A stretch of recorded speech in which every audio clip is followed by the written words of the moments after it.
My name's Hannah Wyatt, and this is a song off my new record, Sunday Cowboy. The song is called 3.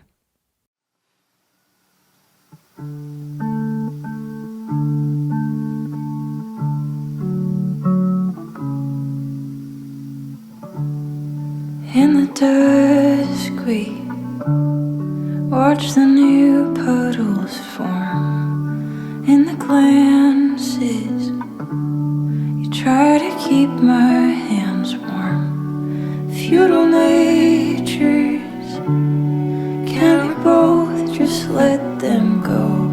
It's not for trying, it's not for anything we know.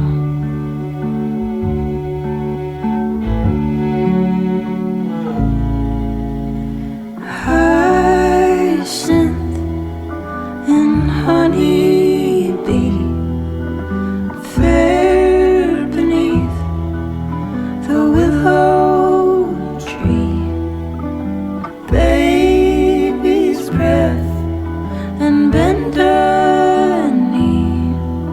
I have one heart, but I'd give you 3.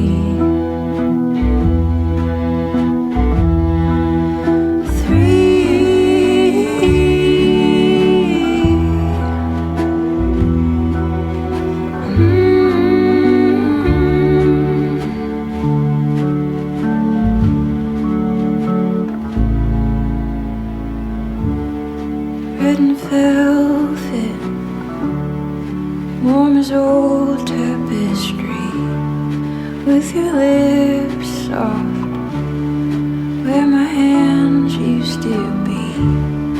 All along I knew it's you.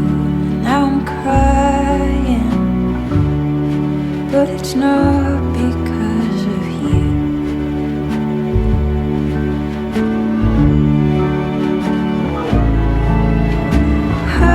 Hyacinth and honeybee, fair beneath the willow tree, baby's breath and bended knee. I have one heart, but I'd give you 3.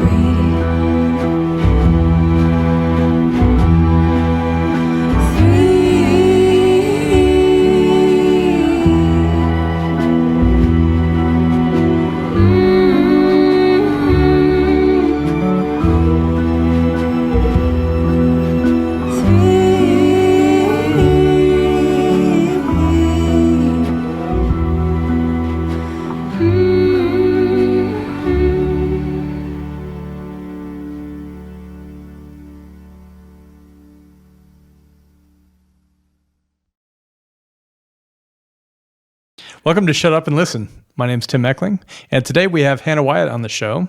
And for those of you that aren't acquainted with Hannah yet, tell us a little bit about yourself. Yeah, my name is Hannah Wyatt. I live in Bellingham. I'm like an indie folk artist. You want to put a definition on it? Yeah, Gothic Americana. I lean into that every now and then, yes. You dabble. I do dabble, yeah. In Gothic Americana. And I just put out a new record. It's called Sunday Cowboy, and you can stream it. It's out now digitally. And then if you want to get a physical record, we have PET records available on washingtonsrecords.com. And those are environmentally friendly. Yeah, if you want to plug that really quick. So PVC is super toxic, has a bad carbon footprint for the environment.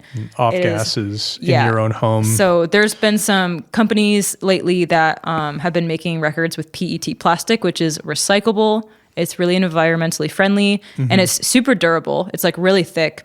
Yeah. And it sounds just as good. And it's like, that's a major point, because it's like audiophile approved. Yeah, so it's like all positives, and it's really good for the environment. It's not like toxic, like PVC is, and it's cheaper to produce. Yeah, so my record's printed on PET plastic, as well as all the other records in Washington's records library, except de-ester. Except de-esters, and he doesn't care about the environment. Yeah, that's what we can infer. Yeah. No, Victor's a sweet toxic guy, and he's probably the most progressive environmentally among us. But anyway, so my album Sunday Cowboy is available on PET Plastic Records through Washington's Records. So check out the website. I love that we're having this conversation immediately after people just saw a music video where we're just like kissing and being boyfriend and girlfriend. I don't know you. Yeah. And I just wrote a review of your album, which is not very objective at all. So tell us about the story of Sunday Cowboy.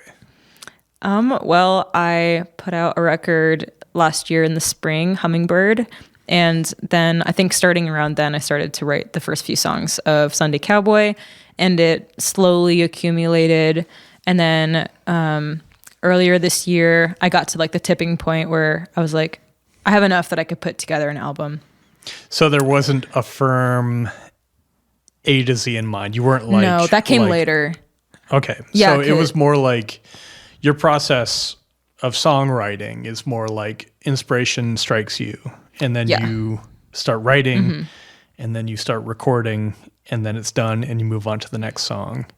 And but that could be like months apart, or it could be the next day. It's really sporadic, which is why I don't like plan out how you plan out like, I'm going to do this for my next album, and this is my concept, and that's my theme, and I'm going to do it knowing from the beginning.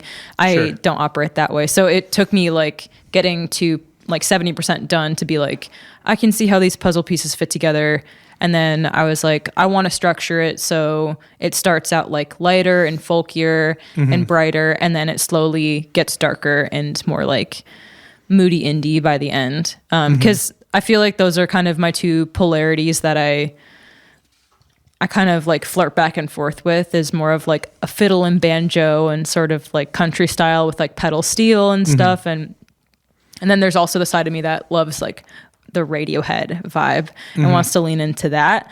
And so I can't really choose between the two. So I think this album was me just like letting myself do both, but have it be more of like an arc from one to the other instead of mixing them. So, well, it's, I will say, as somebody who's seen you make, I've been a keen observer of your music for a couple of years now, and I've seen a really cool conceptual development, I would say, in the way that you put things together and the way that you record, and you've embraced a lot of non-clean sounds, which I always applaud. Well, I always liked that, but I never did it for myself because when I was in college, I was in college for audio engineering. And so like our assignments we were being, graded on as being as clean as possible and like being playlist friendly, which is fine. And, that's what I was doing at the time. But I always loved like Victor's music during that era. And so I kind of had that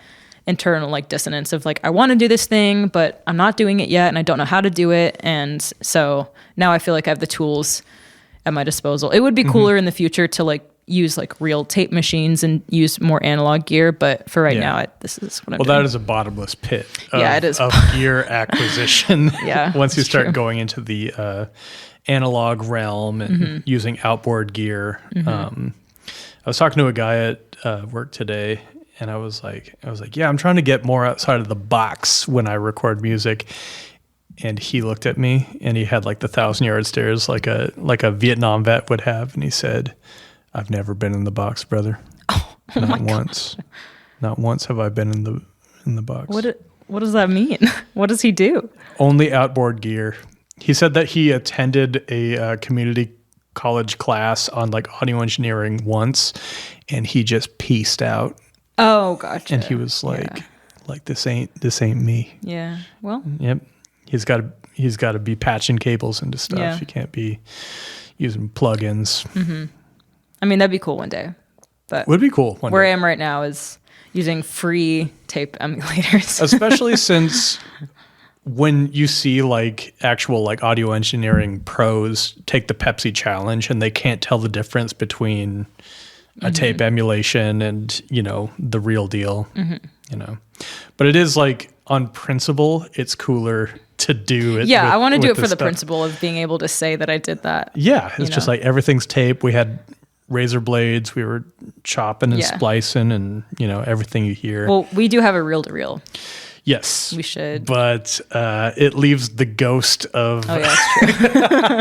the ghost of what was recorded on before it. It is haunted. On there, yeah. So, which is kind of a cool spectral kind of sound, but not the cleanest of production techniques. We'll be right back after these messages.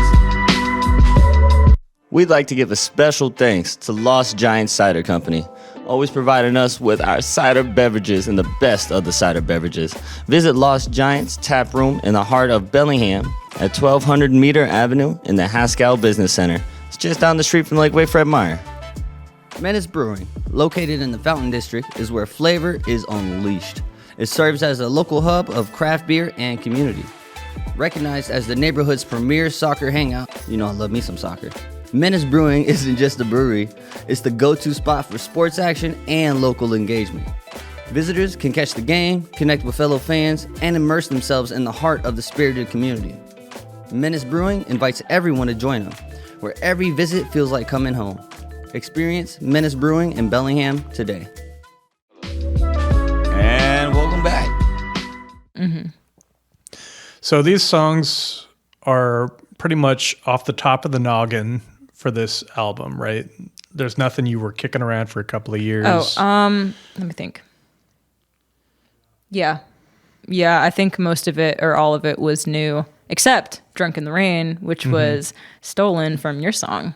Yeah. But so I stole the first line of "Drunk in the Rain" from your song "Drunk in the Rain." When was that? 10 years ago? Over 10 years ago?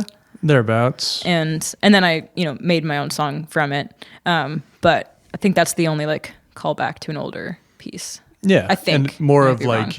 an homage-y sort of thing. It wasn't like overt plagiarism. You actually asked my permission and talked to me about like using this. It's more of like you took like vaguely the melody and then like the vibe. And the first line. And the first line. And the name of the song. Yeah, and the name of the song, yes.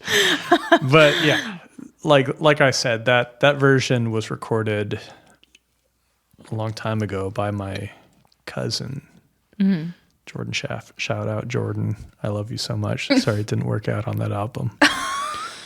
So let's talk about some of the lighter songs on the album. So it starts out really light with the song Laura. Is that what it's called? Correct. Yeah. So it opens with, I found some, unfortunately did not capture them myself. It would have been really cool to do that. But I have the sound of wagon wheels, water wheel, just like general like field and prairie sounds and stuff like that. And then also at the end of the song, I took a clip from Little House on the Prairie of like Pa and Laura like talking and laughing and stuff. So that song Laura is obviously about Little House on the Prairie. And I don't know exactly why I wrote it or where it came from. I watched that show as a kid and it meant a lot to me as a kid. And so I think it was just something that randomly came out one day and the words were just like flowing. So I just wrote it down, but I didn't intend to do it like on an album because it's like so almost corny, but it fit with this album because of like the theme. I think if it wasn't for this album, I don't think that would have made it online just because it's so like thematic and particular. But that one has no tinges of darkness other than referencing a deer being shot, but that's what they did back then. So nothing dark happened back in those days. And then on the digital version, it goes into that Ishi Irish song, which did not unfortunately make it on the record because of time constraints. So the digital record has 3 extra tracks. So there's 2 different versions. Yeah. So, and also because of the time constraint of the record, I actually I had to create an entirely different master file for the record version. And all of like the transitions between songs, some of them have like noise, like soundscapes that I made, and some of them have like song transitions that bleed, and I had to shorten all of them. So the digital version is more extended, not only in having bonus tracks, but also having longer transitions. So you'll notice that on the record, it's a little more like quick paced and a little more like one to the next. But yeah, so the digital version has a little Irish tune after that, which I wrote kind of, I don't like play the fiddle, like the Irish that's not like my strong suit. I've noticed that you like, when people ask you if you play fiddle, you are very like, I am a classical violinist. It's a disclaimer, because the people in Bellingham, there is such a strong like folk music scene, with so many fiddlers that are very good, and so I want people to know like I can't do what they do. I'm not like that. So if you want that, you have hundreds of them to choose from. But you know how to play 16th notes. Yeah, but it's like a totally different style. Like it's a totally different way of moving the bow and making the instrument sound, and like so. This song was kind of my challenge, is like, can I write a fiddle tune and I know how it's structured. It's always like A, B, A, B, A, B, but I wanted to play with modality and like have it go, take the same themes, the A and B themes, and then make them minor. And then by the end of the song, it's mixing the two. It's mixing phrases, major and minor. And then by the end, it's mixing like half phrases, major and so it becomes unpredictable. And I wanted also to use it as a callback, because throughout the album there's moments of like a lowered third becoming a raised third or vice versa. So there's a lot of like playing with something being major or minor or moving from one to the other. So I think that song kind of like foreshadows what you're going to hear more subtly later in the album. So for people that aren't composition majors, that half step in a minor and a major chord is the third. Yeah. So when you're talking about a flat third, you're talking about minor chords and then modulating it to a major or vice versa. Just think happy, sad. If it sounds happy, happy and versus sad. So you'll hear in my Irish song, like you get the main themes, and then when they come back again, it sounds like they're sad. That's the minor version. So I should commend you for your attention to detail on this album, because that theme of light and dark, that binary between the two, reoccurs in even the smallest of details. And I think that's part of what makes this your masterpiece. Oh, thank you. And I'm not just saying that. I almost said thank you, babe. Thank you, Tim. Thank you, Hannah, for the gift of your music. But yeah, so that song, that Ishi tune is like a very blatant, like very obvious, like here's the polarities, major and minor, light and dark. And then for the rest of the album, it's a lot more subtle. But if you're paying attention, you'll notice it. Okay. Yeah. So did you have a hard time choosing like kind of the middle of the road? Like this one's not fully dark and this one's not fully light. Did you have trouble? Yeah, that was a major problem for me. That was really the only problem I had with the order of this record, because obviously songs like Laura and the fiddle tune, obviously we're going to be at the beginning. And then the songs that were really dark at the end, it was like no question. It was the middle part that kind of presented difficulties for sure, because I got like almost done with the record. And then I realized I was like 15 minutes over the total time the physical record could be. And I was like, well, crap, because I structured, like, not only did I structure it the way I thought it was going to be, I had like written instrumentals to like modulate from a key of one song to the key of the next one. So it was like, I really wanted a specific order, and I had to disrupt that, unfortunately. So it was really challenging. And I also, something that I didn't quite totally fix, that was that the middle of the record has a lot of like similar tempos and similar like time signatures, like most of them are in waltz time in like the middle of the record. Yeah. Just because I guess it unveiled, this project unveiled that my mix of happy and sad songs are usually in 6/8 or 3/4, and they're usually around the same tempo. And so it kind of outed myself with that. It's a little embarrassing that I just have that little of diversity, but the diversity is more at the beginning and the end of the record. Well, that's all anybody pays attention to, really. Yeah. But yeah, so it was definitely challenging. I had to like write a couple instrumentals to break up the middle a little bit, and then had to move things around. So, I'm not like 100% happy with how it turned out, just because some decisions had to be made. due to time constraints. But it's overall, it's fun to play with the restraints of physical media sometimes. Like we have X amount of space to fill on this side. We have X amount of this. We have to cut this. We have to make this work. You know, like working with the restraints can often make a stronger piece, but you don't feel that way. Well, I've just never done physical media before. So it's, you know, this is new to me. Yeah. So I'm not used to it enough to see all those highlights in the struggles. But so having the full digital release, this is like with room to breathe. Yeah, it's like 51 minutes. 51 minutes. So what you could have done is you could have made it a double album by recording another 40 minutes of music. And you know, next time. Next time. You'll make next it time. like Hannah's version of Pink Floyd's The Wall. We'll be right back after these messages. Hey music lovers, want to be part of something bigger than just another music app? Check out Subjam. It's more than just streaming, it's a movement. Founded on the spirit of DIY and grassroots energy, Subjam is here to support music communities, promote free and open content, and help artists fill venues. You remember the episode where Jordan from Subjam came by and we went through the app? You gotta check it out ASAP. They're looking for passionate people like you to beta test their new iOS app and help shape the future of music. Join them by visiting subj.am/beta today. Let's make some noise together. Binary Recording Studio is a versatile space designed to cater to all music genres. And when I say all, I mean all.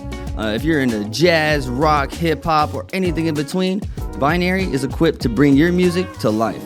With the expert engineering and the best setup, my boy Bob, he can capture the essence of whatever you are wanting to create and bring it, just to reality. From there, book your session today, unleash your creativity at Binary Recording Studio. But for real, my boy Bob, he will not disappoint. And welcome back.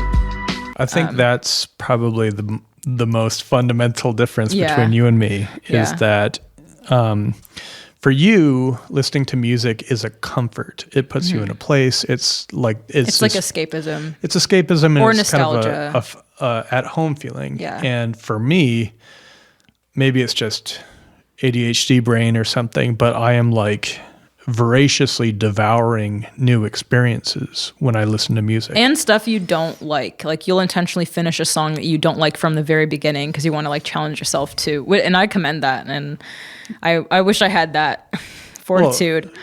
Well, fundamentally music is a conveyance of ideas. And sometimes like maybe there's a whole world of ideas that you haven't received by halfway through the song. So maybe there's this new idea that they're going to throw at you at the end. Yeah. It's funny because when we go see live music, I'll turn to you and I'll be like, oh, her lyrics are really good. And you're like, oh, I hadn't let me pay attention. And I was like, what? Because that's like all I'm listening to. So first it's like, do I like the vocal timbre? Can I sit through this? And then next it's like, are the lyrics inventive? Are they like saying things that you wouldn't expect the next line to be? Are they like, is it just basic or is it like trying to be like new and fresh and creative? So I really, really value that. I mean, lyrics to me, I think are like the most important thing. So unless it's somebody like, I don't know, John Prine or Townes Van Zandt or somebody with really arresting lyrics that kind of come out and say hello, grab you by the throat, that if the lyrics don't jump out to me, I listened probably 4 or 5 times before I realized what they're singing about. That is so crazy. Because it's the music and it's the melody lines and it's the chords and those colors and the production choices. I mean, that's fair. Yeah. When I tell you that like song inspiration strikes me, and that's the only time I write, 9 times out of 10, it's a lyric coming to me, not like a melody line or something. I mean, those will occasionally occur too, but like 9 times out of 10, it's a line, even if it's just one word, or sometimes a full paragraph, and it'll come. So it's always words, and then they just like flood out from there. And you get in what we call mad scientist mode in just our house. Hyperfixation. We both have this hyperfixation of like, I can't do anything for the next. It's debilitating sometimes. A song hits you and you have to sit down and finish it. You just don't like get up for 8 hours because you write it and then you record it and then it's done, and then you can breathe again, and you can go to the bathroom and drink water. And like some people, they write a song for like 5 years, and I think that that's commendable because it shows like dedication to like making something perfect and exactly how you want it. But I've never been able to do that. Most of the recordings you hear of my stuff online, it's like that was a very specific moment in time that song came to me, and I recorded it as soon as I could, whether it was that day or that week. All the parts in the moment. I did like all full of the string arrangements. Yeah, all of the production I did in that moment. I don't record and then wait to like mix and produce once the record's done. I do everything like when I write it because I have the specific idea in mind. So I hope that you can tell when you listen to my songs that it's like capturing a very specific feeling and moment, and because that's what it is. It's like that was my state of like feeling in that day or two where I just like sat down and dropped everything and tried to capture it before moving on to anything else. In the academics of songwriting and any sort of writing, a lot of it is you write this idea, you get your rough draft out, and then you rewrite it and you rewrite it and you rewrite it until it's this polished thing, and it's a nightmare. Yeah. I always tell people like, if you write a song and you feel compelled to keep going back and changing things, just move on and write a better song next time. Like that song is going to feel so choked and just like beaten to death and wrung out of like any spontaneity, because you're not capturing how you felt in that moment anymore. You're like coming in with like editor pens and like coming in from this like I don't know, emotionless state of this isn't good, and I don't know. Like I just feel like just write a better song next time. Like don't go back and kill your creativity. I don't know. A certain amount of competition is healthy, and then it gets to that point where people lose all perspective and they start bashing the kneecaps of it. Also, like really, because I grew up playing classical violin like my whole life, that's the way my brain was formed to like compete and want to be the best. And yes, that helped me become a good violinist, but it also unfortunately like wired my brain to see all music as competition. So it's taken me, I'm getting a lot better now, but like it's taken me a while to not go to like a show that I'm like playing a bill with somebody or like an open mic and not compare myself to them or them to me, or like think so, like before, I would say maybe like 5 years ago, if I was playing a show and there was another violinist playing with somebody else on the bill, I would like lose my mind. I would like need to be the better violinist. And now I'm like okay with it. Like I'm okay if I'm not, or if I'm not the best songwriter in the room. But it was like really hard at first because it was in my nervous system to like need to win. And so I'm slowly recovering from that. It's really cooked into the academics, I would say.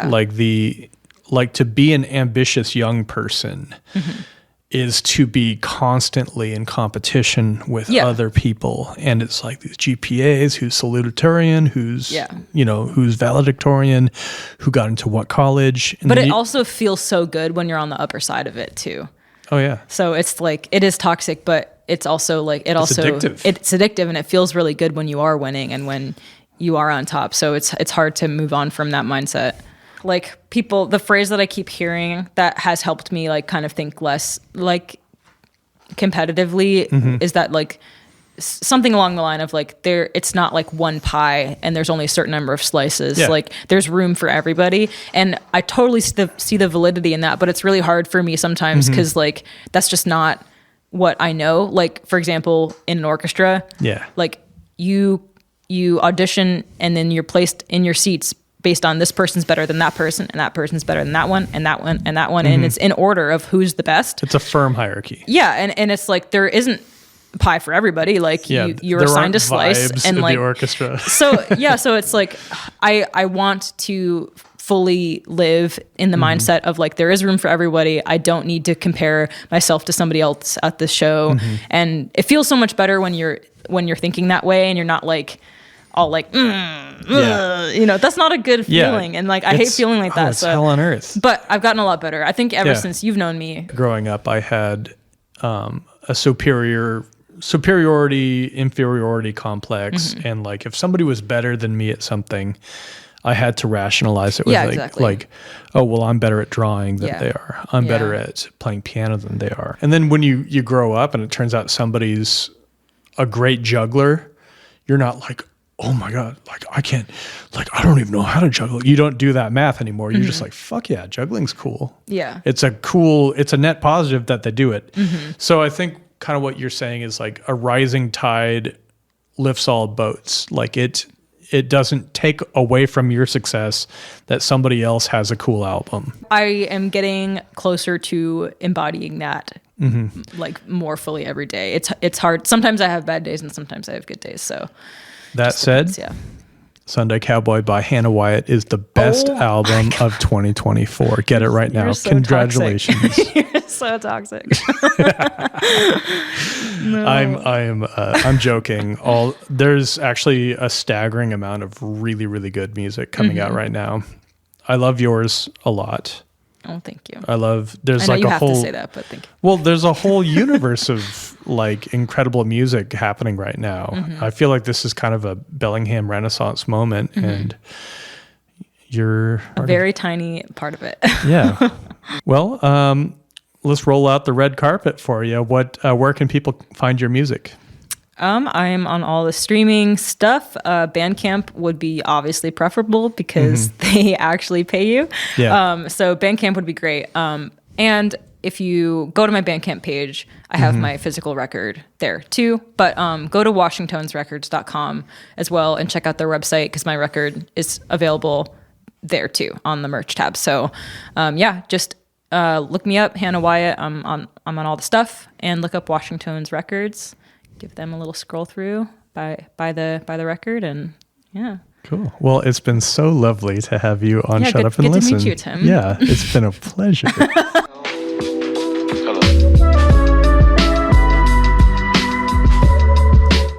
Thanks again for tuning in to Shut Up and Listen. For more captivating content, including videos, articles, and everything music related, visit our website at shutupbham.com. Don't forget to hit the subscribe button wherever you get your podcasts and join the conversation by following us at Shut Up and Listen Bham on Instagram, YouTube, Facebook, and Twitter. Shut Up and Listen is proudly produced by Rocket Soul and Binary Recording Studio. Stay tuned for more fantastic episodes.